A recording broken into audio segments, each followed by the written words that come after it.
I do think it is more common than people think to experience chronic anxiety, and it's very isolating. I think a lot of the fears and thoughts tend to be very shame-based of there's something wrong with me, everyone else seems to be doing okay, and I am struggling. I'm not doing enough, or I'm not competent enough, beautiful enough, smart enough. I hear those thoughts a lot. And it's really quite a privilege to be a therapist because you get to hear people's inner dialogues all day. And I'm not even exaggerating, we're all thinking the same thing. We're all stressed that we somehow are the only person that doesn't have this like secret key to life, that everyone else is okay and we're the only ones that aren't okay, which is pretty much what shame is. It's not feeling like I'm doing things wrong. It's feeling like I am wrong. I am the one that is bad and everyone else is good. So the way it manifests, I think, can often be social isolation, but maybe not in the way you think. Hello everyone, welcome back to the Purple Stars podcast. I'm Sarah, your host, and today's guest is a psychotherapist, author, podcaster, and above all, she is a very kind soul. She's funny, she's inspiring, and so raw and honest, and she's sharing her wealth of wisdom with us today, and I couldn't be more thrilled to welcome her. Please welcome Stephanie Sorady. Oh, thank you, Sarah. That was such a beautiful introduction. I am so happy to be here and have this conversation with you. I am beyond thrilled for so many reasons. We're going to address some very important topics today. And I'm very glad you have the huge experience and also the passion for highlighting certain areas where some people are scared to talk about. Before we dive into all the wealth of your wisdom, can you please share part of your journey and your story? Because I read you also had your own experiences with anxiety, ADHD, and trauma. And how did all of this inspire you to not just heal for yourself, but actually to extend that invitation to others out there? Yeah, that's a great question. I often tell people that there's a misconception that someone goes into the mental health field because they have really good mental health. But I think we tend to go into the field because we really know what it feels like to struggle with your mental health. And that's what draws us initially. So that's definitely the case for me. I grew up with a lot of anxiety. I had panic attacks as a really young kid. And my parents didn't really have a lot of language around mental health or mental health care. So they kind of dealt with it as they could. And then I have a big age gap with my siblings. My brother is 12 years younger than me. My sister is 15 years younger than me. So I got kind of put into a little bit of a mom role with them. And when I started seeing them struggle with similar things, I was in high school at that time. I really just dove in. I wanted to learn everything I could learn to at least help them as a big sister. And once I started learning more about how common these experiences are, that they have words and names and treatments, I kind of fell in love with the field. I got my bachelor's in psychology at USC after that, and then I got my master's in social work at Columbia University. And I chose social work specifically because I really love that it looks at a person in their environment. So it's a more holistic approach, I think, to looking at someone's health and their mental health instead of saying, well, this person is just wrong, the way they're coping is not correct. It looks at the environment and it asks, how is the environment not set up to support this person? And I just loved that so much. So I graduated with my master's 4 years ago. I graduated in the pandemic. And started working with military veterans right away. And I just honestly love my job, I think, more and more as time goes on. How was it starting during the pandemic? It was wild. It was so wild Mm-hmm. because you're a new graduate, so you already feel vulnerable. I know that a lot of people who graduate with different degrees, because I've talked to a lot of postgrads, feel this sort of imposter syndrome of, I know I'm done, but I don't really know anything. I haven't done anything. Mm-hmm. I was definitely dealing with that, but didn't really have time to sit in it because there was the pandemic. And I worked at the Veterans Hospital here in Los Angeles. It's in Brentwood. And veterans are disproportionately impacted by homelessness. They make up an insane amount of the homeless population that you see are often military veterans. So we were in crisis mode for sure. There were not a lot of shelters available because we're trying to not keep people close together when a disease is spreading, but there are all these unhoused people. So how do we deal with that? So my first job wasn't very therapy focused. I did have some therapy clients at the VA, but it was actually primarily just focused on housing and helping veterans get housed. So it was really uncomfortable sometimes, very Mm-hmm. scary. But again, I think I didn't have time to realize it at the time. So I just kind of kept going forward. And now I'm very grateful for the experience. I feel like after surviving that, I can survive almost anything in my work. Mm. How beautiful that you used your love to help people during a pandemic for them to find a home. It was really special. It sounds so cheesy because I think people say this a lot in the field, but I learned a lot from the veterans that I worked with. They're very resilient, very strong. A lot of times, someone who goes into the military is someone who wants to protect and take care of others. And then the systems sometimes fail them and don't protect and take care of them. So it just felt like an honor to be able to help, even in a small way. Feels like a small way, but objectively, it was a big way. Yeah, I hope so. I hope so. I Mm. still think about them all the time, so I hope so. One thing I want to add what you said about postgraduates. I remember when I started working as a coach for high performers Mm-hmm. many, many years ago now. I shared this on the podcast before. I was on a plane and there was someone sitting next to me and we started to chat and he said, "Well, how does someone want your help when you are so young? Like what can you help them with?" And what I replied to, like, what kind of experience do you have? Yeah, that's what he said. What kind of experience? And I said, what is the word? What is the meaning of the word life experience? It means we are experiencing life. Mm-hmm. And I might be young, but I am so curious about life. I am so open and so excited to learn from anything and anyone I meet, whether it's a young child or it's a book, it's a podcast, it's a YouTube video, a song, an older person, like whoever and whatever it is. I'm so curious about life. And that's why I'm in the position to be saying that I probably have more life experience than some people when they're 50. And I guess that he was around 50. I'm sure. So I do think it's important to highlight for anyone out there that feels, oh, I still don't have that much to bring to the table. Mm-hmm. First of all, the biggest thing we can bring to the table is that we care. Yeah, absolutely.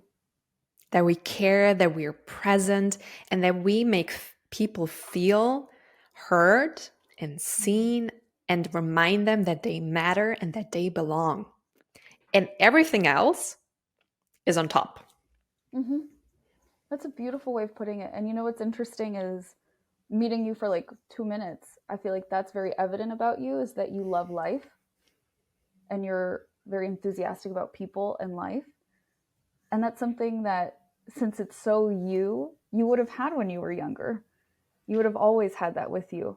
I absolutely love to hear that you took that gift and brought it to other people and didn't listen to someone commenting on how you don't have enough experience. Thank you so much for this compliment.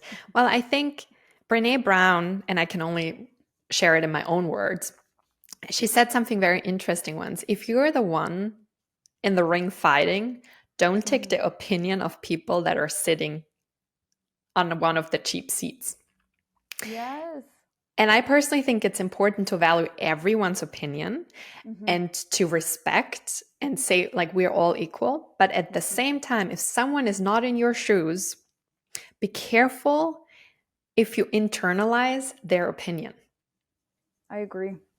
That's such a common thing that I hear with my clients, actually, is they want to do something. For example, like they want to take a risk. It could be moving to another country. It could be starting a business, going back to school. But the people around them may be sharing their concern. And it's a genuine concern, but they're giving them all the reasons they shouldn't do the thing. But then I always try to remind them, I ask, have any of them done this before? Have any of them done what you want to do? The answer is always no. So you have to take it with a grain of salt. And it would be more appropriate in that instance to take advice from someone who's been through what you want to do. I love what you just said. And I also want to add, even if someone is in a position that they had experienced that before, they're not you. Yeah. Like, that's a great point. You know, if we both walk into the same restaurant and have the same meal, exactly the same meal, cooked by the same cook, you and I, we both experience it differently. Yeah. So I do think, as you said, like, be careful who you listen to. Obviously, be very open to be inspired and also to get some redirections, especially if they are there to keep you safe. However, be your biggest believer. Because people out there cannot feel what you feel in your heart when you feel that whisper and you're like, oh, I'm meant to do this.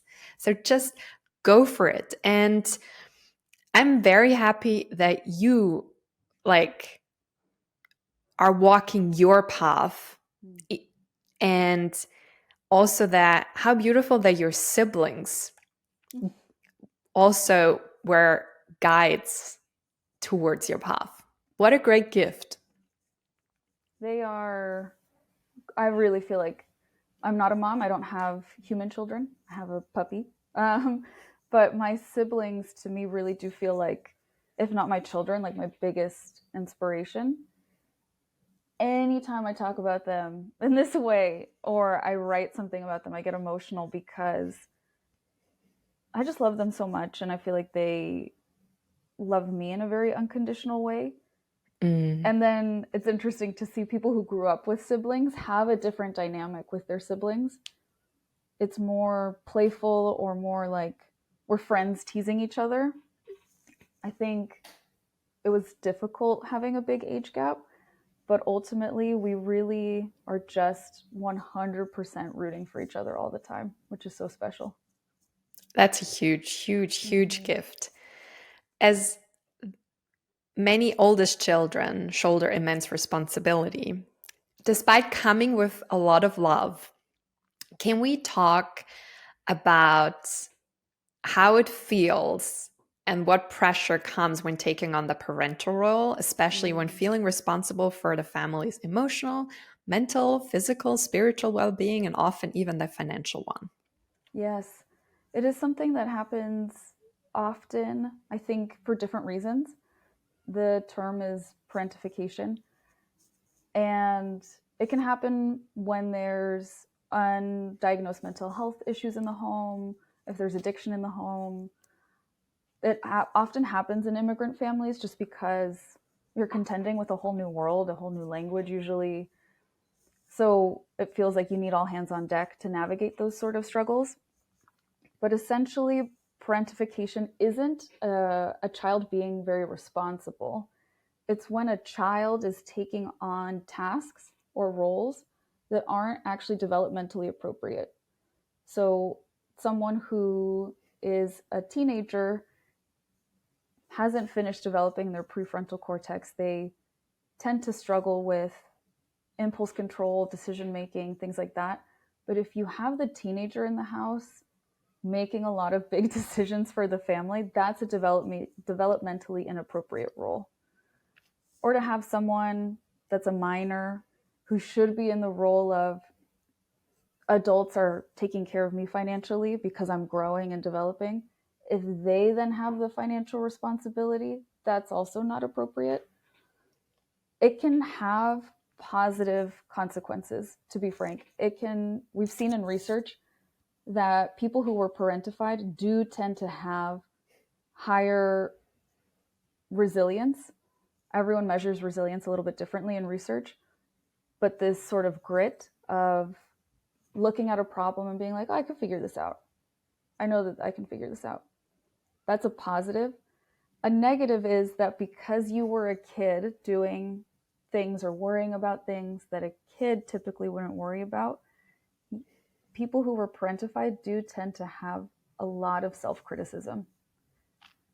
Because of course you were struggling doing adult things as a kid because you were a kid, but we internalize those stories and we may start to think like, oh, well, there's something wrong with me. Why can't I help my parents get better? Why is it so hard to help raise my siblings and finish high school? We don't have the experience or the perspective to know you shouldn't be doing these things. That's why it's hard. So we tend to internalize. I work with, just coincidentally, I think, I attracted a lot of clients that were parentified in some way. And they are so hard on themselves. Mm. They could do 99 things correctly. And the one time there's a mistake, that's what they're going to remember. So it does have its pros, but definitely has its cons. What are some ways to heal, to be kinder to oneself, and at the same time still be supportive of the family, but coming from a healthy place? That's a great question. I think that's also a question that, to a certain extent, I'm still exploring too, because then there's also cultural considerations. Different cultures do have different expectations. 100%. Different ways of being, different ways of seeing the world. So it's hard. I'm very hesitant to ever impose that one way is the correct way of existing in community or existing in your culture. But I do think generally, if you are an adult that feels like, oh, this resonates, this is what I've experienced, a really good way to start is actually something called reparenting, to start reparenting yourself. So thinking of what is an ideal parent. An ideal parent is very compassionate, is patient. An ideal parent makes sure that your basic needs get met, right? That you have food, that you rest, things like that. So doing those things for yourself, speaking to yourself more compassionately, checking in with yourself maybe when you're working really hard, like, do I need a break right now? Should I get up and walk around? If I had a child here that were doing this with me, would I ask them if they wanted a snack? Maybe I need a snack too right now. So there's a lot of different ways to reparent, and it's a really beautiful journey to go on. But that's kind of the first thing I recommend to people, because then you do get to incorporate aspects of your culture that you enjoy in reparenting. Perhaps in your culture, it's really important to be in community, to have like a very strong social foundation. Then incorporate that into your reparenting. Spend time with people that make you feel safe. Spend time with people that make you feel seen. And that in and of itself is very healing. I absolutely love how you pointed out to include the amazing cultural traits and rituals into the reparenting process. Yes. I so absolutely love that, because it's also honoring our roots, whereas means we are honoring who we are. Yes. And also understanding where we come from, because only then we can really truly feel we belong. I 100% agree. I 100%. Even aspects of your culture that you maybe didn't grow up with or weren't exposed to, I've found and I've seen with clients from lots of different backgrounds, it's really healing to learn about those traditions, those Mm-hmm. rituals, the history of places where your family may have come from. It does sort of fill in the gaps of these little aspects of you that you can't put words to necessarily, but you feel them. So I think incorporating culture into any sort of therapeutic journey is Mm-hmm. actually very important. You mentioned that a lot of people that took on responsibilities that were not theirs to take on at an early age often are very hard on themselves. Mm. I want to dive also into the dynamic, and you know this very well firsthand as a child of immigrants. When parents took sacrificed so much Mm. for us to have better lives, we often feel the obligation to succeed and to give back. Oh, yeah. And while on one hand, this can be a positive motivator for some, it can also become very toxic and a double edged sword, creating internal pressure and a sense of, I always need to do, and it needs to be more, more, more, more, more. Mm-hmm. Can we talk about this dynamic? Yeah. I see it present a lot as guilt as well. Mm-hmm. I think you spoke to that beautifully. There is the double edged sword of, because I have these opportunities, because other people sacrificed for me, I'm going to go for the big dream, or I'm going to work really hard, or I'm going to take advantage of the resources that I have.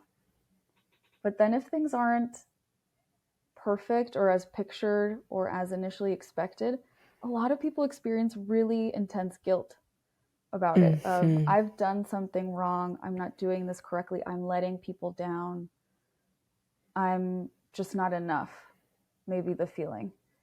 And that's not objectively true. It's a feeling that we have, and feelings are important. I think feelings give us a lot of information about where we're at, even what our bodies are doing, but feelings aren't necessarily facts. So I think it's important to remember that. And what are some signs and symptoms?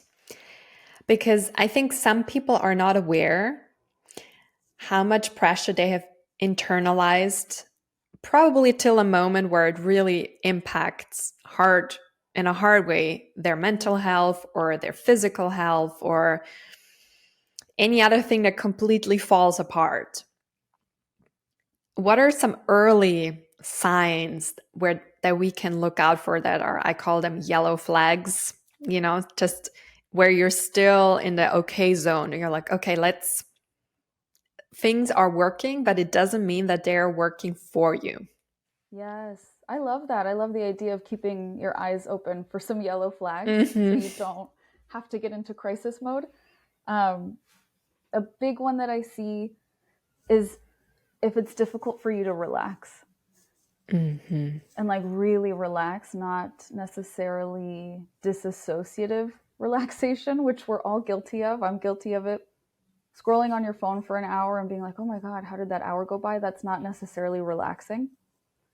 It's a form of disassociation because you're overwhelmed. So I guess this point is twofold. If you find yourself disassociating a lot, kind of numbing out, so to speak, you're on social media a lot, maybe you are overindulging in alcohol or some substances, it's a good sign that you're overwhelmed, you're burnt out, or you're getting there. On the other side, if you just notice that it's difficult to relax, it's difficult to sit and enjoy a book or Mm-hmm. go for a walk and do nothing and just enjoy the scenery.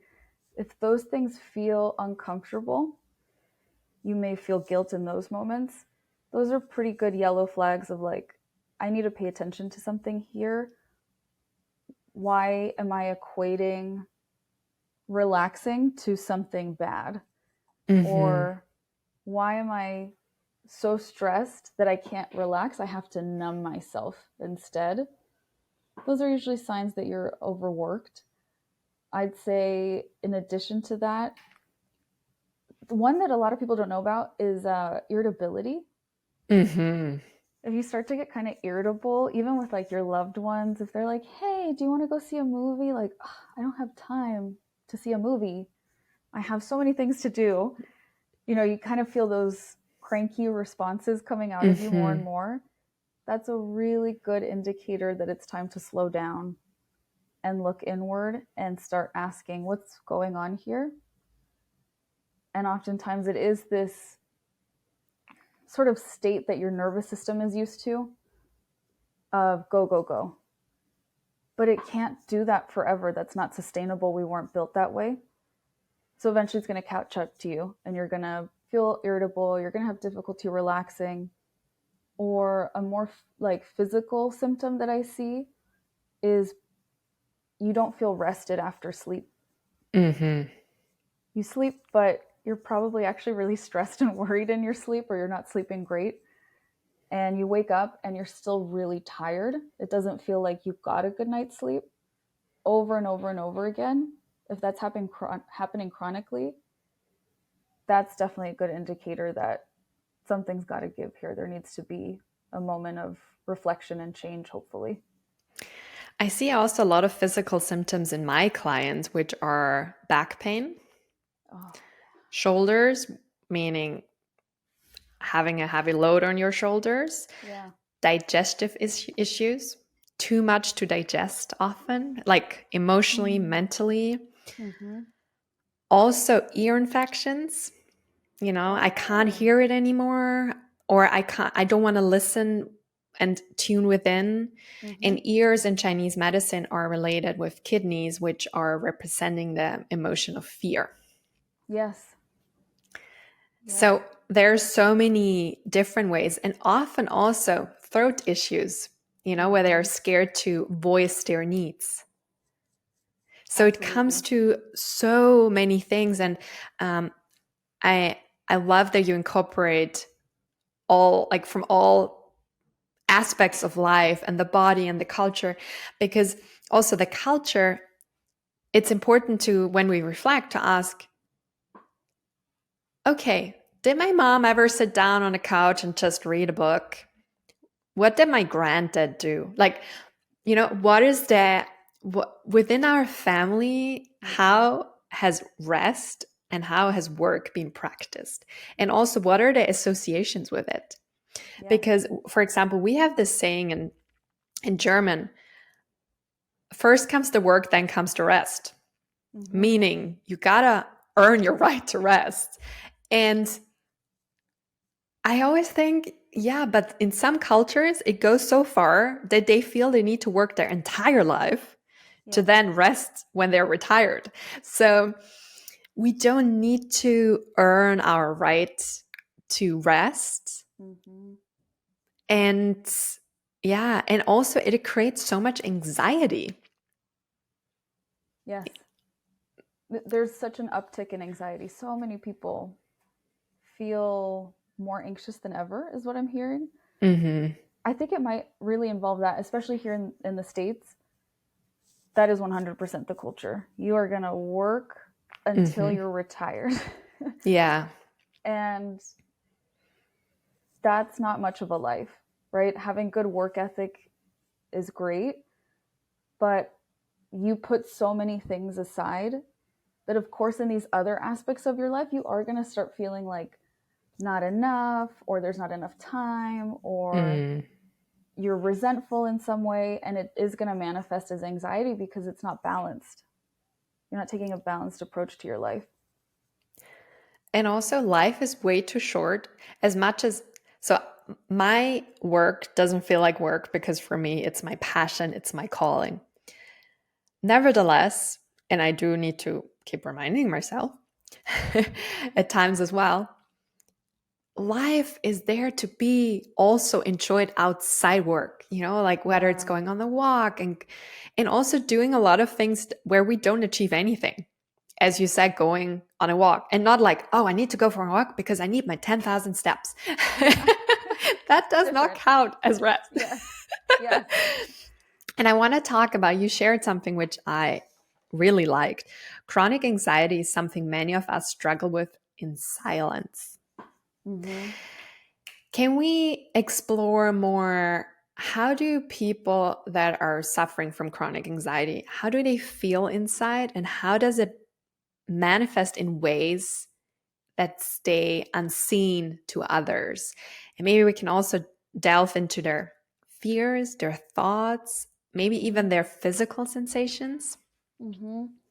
I do think it is more common than people think to experience chronic anxiety, and it's very isolating. I think a lot of the fears and thoughts tend to be very shame-based of there's something wrong with me. Everyone else seems to be doing okay and I am struggling. I'm not doing enough, or I'm not competent enough, beautiful enough, smart enough. I hear those thoughts a lot. And it's really quite a privilege to be a therapist because you get to hear people's inner dialogues all day. And I'm not even exaggerating, we're all thinking the same thing. Mm. We're all stressed that we somehow are the only person that doesn't have this like secret key to life, that everyone else is okay and we're the only ones that aren't okay, which is pretty much what shame is. It's not feeling like I'm doing things wrong, it's feeling like I am wrong. I am the one that is bad and everyone else is good. So the way it manifests, I think, can often be social isolation, but maybe not in the way you think. It's not necessarily that the person's like locked up in their room all day, not talking to anyone. This person may be going out, going to work, seeing their friends, seeing their family, but they're isolated because they're not telling them what's going on. They're not leaning on anyone. They're not being honest when someone asks, "How are you?" I hear it all the time. All the time, like, "Oh, I spent the weekend with my friend and she's doing so great. She has a wonderful family. She's this, she's that." And then I ask, "Well, it sounds like you really love this friend and you're very happy for them. Have you told them what you've been going through lately?" No. We don't want to bother other people. I hear that Mm. a lot. I don't want to bother them. I don't want to bring them down. I don't want them to feel bad for me. So, to your point earlier, if you're not expressing these things, they are getting stuck in the body. You are going to feel a lot of stomach pain. Stomach is the biggest one, I think, for anxiety because there's the vagus nerve. Mm-hmm. It's really thick and chunky. I have seen it in animals actually during a lab that I did. And it goes from the brain into the stomach. And basically, all they do all day is communicate with each other.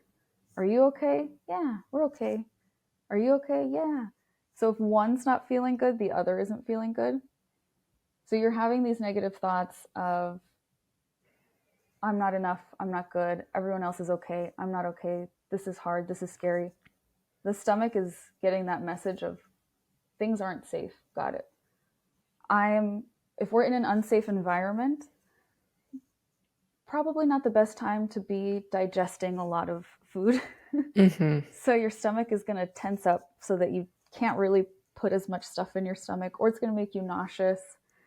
It's going to do lots of things to get your attention to let you know that things aren't okay. So stomach is a big one.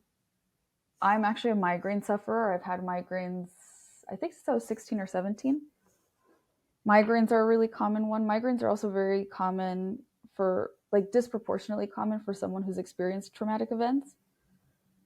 Um, Sleep issues is another huge Mm-hmm. one. And then chronic pain. I have a colleague who specializes in chronic pain specifically.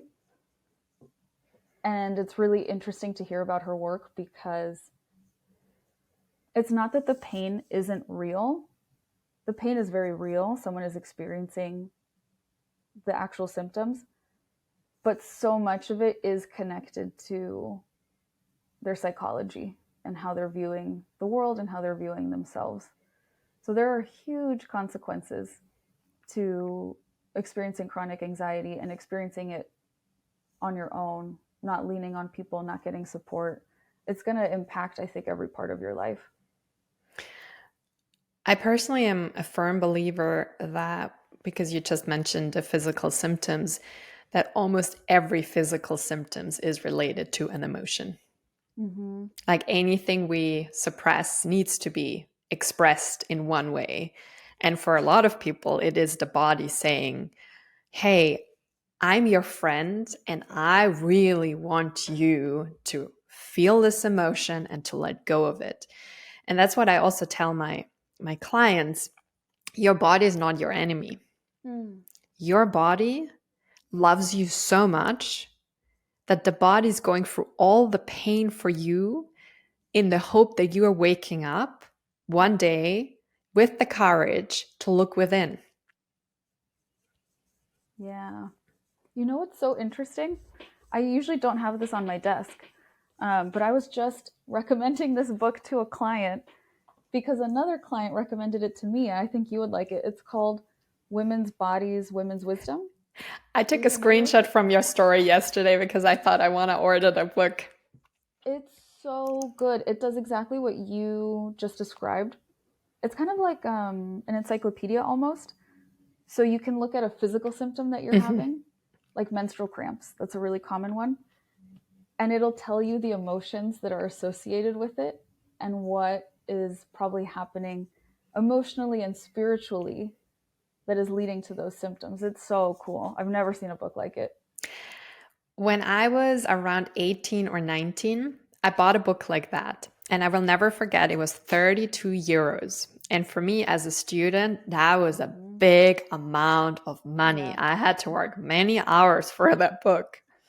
But Stephanie, I'm telling you, one of the best investments I've ever made when it comes to books. And since then, I have found a few other books like that. One, which my personal absolute favorite, but unfortunately, it's only in German. It's like, oh my God, I think it has 1,200 pages, and every single possible physical symptom is in there. And it explains the emotional cause, the mental cause, spiritual cause, where it might come generational trauma wise, also like some healing suggestions when it comes to affirmations. So I love for anyone to have a book like this because it Yes. is so helpful to at least get a little bit of a guidance. And I always say, okay, let's say a physical symptoms there, it's like 5 pages. Not everything will resonate with you because, Mm-hmm. everyone is different, but take those few little nuggets where you resonate with. And it's a great way to start working on.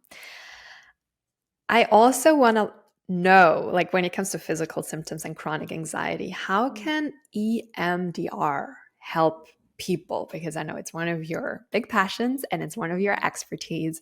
And before we dive into that, can you also share with those who are still unfamiliar with it what it is in a nutshell? Yeah, of course. I love talking about EMDR. It stands for eye movement desensitization and reprocessing. It's a type of psychotherapy that is really different than traditional talk therapy. I'll give you a little history because I think it really informs what you do in EMDR. This was developed actually through the VA hospital system after the Vietnam War. Veterans from the US coming back from the Vietnam War were experiencing such severe symptoms of PTSD. And they didn't have the term back then, but we have it now. They were also experiencing what's called moral injury, which is when kind of like your worldview is shattered, for lack of a better word, and you have to reassimilate how you see the world. So these veterans were really struggling, and the traditional therapies weren't working, and the traditional medications weren't working. So I don't know where someone thought of this idea, but it was a female researcher, and I'm currently forgetting her name, but she noticed that eye movements, specifically moving your eyes in certain patterns, helped calm people down. That led to a bunch of research that has happened since then, since the 70s, where EMDR was officially developed. And what it does is it helps you to reprocess distressing memories, thoughts, and beliefs that you have about yourself. It helps to rewire the brain, basically.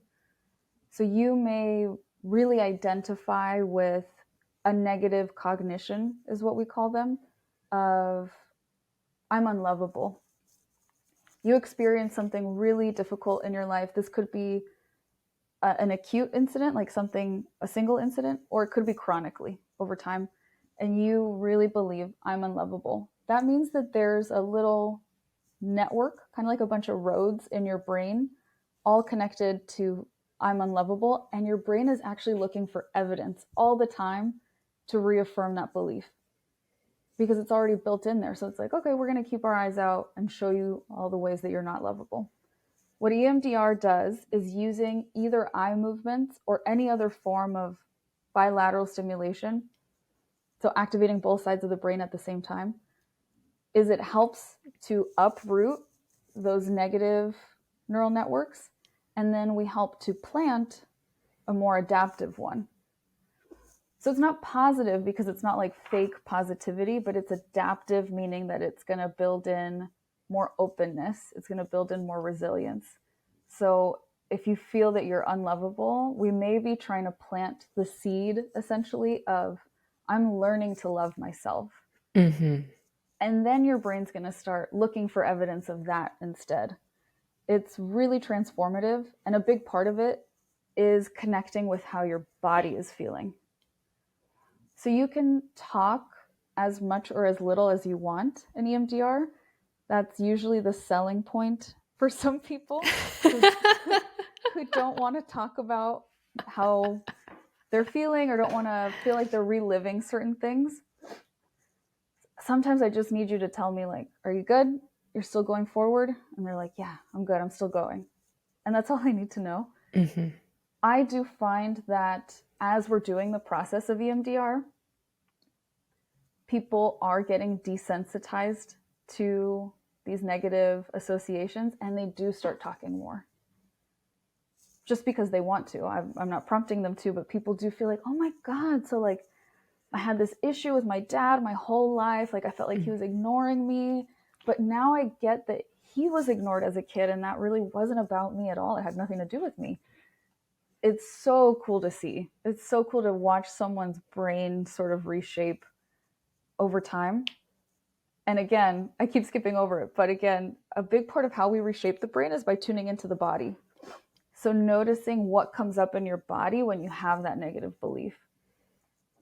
And then noticing what your body feels like when you start planting the adaptive belief, when your body starts to feel safe. What does safety feel like in your body? So it's a really cool way to connect, to bridge the two. Instead of talk therapy, which I also do, it has its benefits too. But sometimes for a certain type of people, talk therapy just keeps us in the head. We're already very like intellectual, self-reflective. You're overthinking already. You probably don't need to be in the head more. You probably need to actually come back down and get into the body a little bit. I absolutely loved how you explained this. For those who are not yet familiar with it, I even more love how passionate you are about it. I would love to talk about it for hours, but I also want to make sure we get enough time to talk about your puppy. And before we do so, can you please share with our audience if they want to work with you and specifically want to do EMDR? How can they reach you? And is it only in person or can it also work remote in case they're not living in LA? Like, how would be the best way to work with you? Yeah, thank you so much for asking. You can always check out my website, which is Luz, Luz. It's actually named after my mom. That's her middle name. LuzTraumaTherapy.com. That's where I have all my offerings. Or I am pretty active on Instagram. And I do connect with a lot of people there for consultations. And that's just at Stephanie Sorady. Our last name is made up. It's a very weird story. So I'm actually the only Stephanie Sorady. If you look up Stephanie Sorady, that's me. There's no one else in the world with that name, which is helpful for search engine reasons. And right there, you can schedule a consultation. Consultations are like 15 to 20 minutes. They're free. It's just to see if we're a good fit, to see if what you're looking for aligns with what I do. I really recommend people do consultations because, at least me as a therapist, if I'm talking to someone and they're not a good fit, I help them find what they're Oh, looking for. totally. Yeah. I'm like, oh, I actually have a friend that does this. Mm-hmm. I know a lot of other therapists, so I can help you find someone. Mm-hmm. And I do it remotely, and I'm just going to start next month because we're at the end of June. I'm going to start doing intensives in person. So typically I do like a weekly 15-minute session with people, but in person in Santa Monica, I'll be offering EMDR intensives. So it's going to be over the course of 1 to 3 days, depending on your preference. We're going to do like months worth of EMDR work in a weekend, basically. I love this. I will make sure we have all of that in the show notes so people can check out the links. And now I want to hold a little space for your puppy. I saw the pictures and I'm so in love. Can we talk about him? How did your dog find you and how did he capture your heart? Yeah, thank you. I love talking about him. I have a locket that has a picture of him. And so anytime someone compliments the locket, I use it as an opportunity to talk about him. His name is Pericles, which is a Greek name. Greek. Mm-hmm. It's Athenian. My husband picked it. And so most people call him Perry because they struggle with Pericles, but we call him Perry. He's 7 months old now, so just a little bit older than your puppy. He's a lab mix with a bunch of question marks. We have no idea what he's mixed with, but we're thinking maybe Shiba Inu now as he gets older because he looks like one. He's the sweetest. He's like sunshine incarnate. He thinks everyone is his best friend. He's so gentle. He's so loving. We found him through a local rescue that had a bunch of puppies come in. A mom and her puppies come in from Mexico. And they were looking for fosters. And I really wanted to foster one of the puppies because who doesn't love puppies? They were 3 months old. So there was Pericles, he didn't have a name yet, and his siblings. I think he had like 4 or 5 sisters, and he was the only boy. So I called and I offered to take any of them. I was like, I can only take one at a time because we have an apartment, but we'll take any of them. We met him. My husband and I went to go meet him. And my husband took a picture of me holding him for the first time. And he's like, I knew then and there that we were keeping him. This is a foster accident. Yes. Because I was like, ah. So I think maybe we kept him a week before we less than a week, because he's a puppy. So more people are willing to adopt them. And we wanted the rescue to know he was not available for adoption. I think maybe 4 or 5 days later, we were like, no, he's ours. This is my son. I love this. He does such good things for my mental health. He's very grounding. And he just reminds me to just be sometimes. Animals really don't have a problem with just existing. We need to have you back on the show to do an entire episode about him. But I also know you have another session after this interview. So I want to make sure we wrap up our interview with a little animal Q&A about Perry. Yes. If you could ask him one question, what would it be? This probably says a lot about me, but I would ask him. No pressure. Yeah. Truly, like, if I could talk to him, I would ask him, is there anything else I can do to make your life happier? Because pretty much all I want to do is make him happy. Yeah, most people say either this or, do you like your food? Do you like your food? That's a good one. These are like the most common questions my guests are sharing. What is something funny he does? He does something that kind of sounds creepy, but I think it's really funny. Sometimes he watches me sleep. Like, I will wake up, or my husband will wake up, and my husband's like, he's just standing over you, watching you sleep. And That's so cute. He's just looking at me and wagging his tail. I think it's kind of like how I watch him sleep sometimes. I like to think he's just like, oh, she's so cute. Look at her sleeping. While he probably is like, how many treats am I going to get today? Yes. If I wake her now, will she feed me right away? Oh my God. And what is one of the many reasons you're grateful for him? Gosh, the way he relaxes me. Like in between sessions, I usually have like 10 minutes in between, and I try to use the restroom, and then I go to the living room or wherever he is. I go to find him and I just hug him, or we play a little bit, and it resets my whole body. It's really nice. I think it's done good things for my work because then I come back to the next session and I actually feel like I'm refreshed. I don't feel like I'm taking anything from the previous session. So he does wonders for my body. How many treats do you pay him for those 10 minutes? Oh, so many. I was told that you can't overfeed a puppy, so he gets a lot of treats. Actually, I think your clients need to be paying those treats. Right? They ask about him all the time. They're so sweet. Sometimes I'll just bring him in just so people can see him really quick and then let him go. Yeah. Yeah. Dogs do have this amazing gift of making someone instantly happy. And I must say, you being a therapist and me being a coach, they're better than, and quicker than us in that. Yes. He's so good at it. I've thought about getting him to be like a certified therapy dog.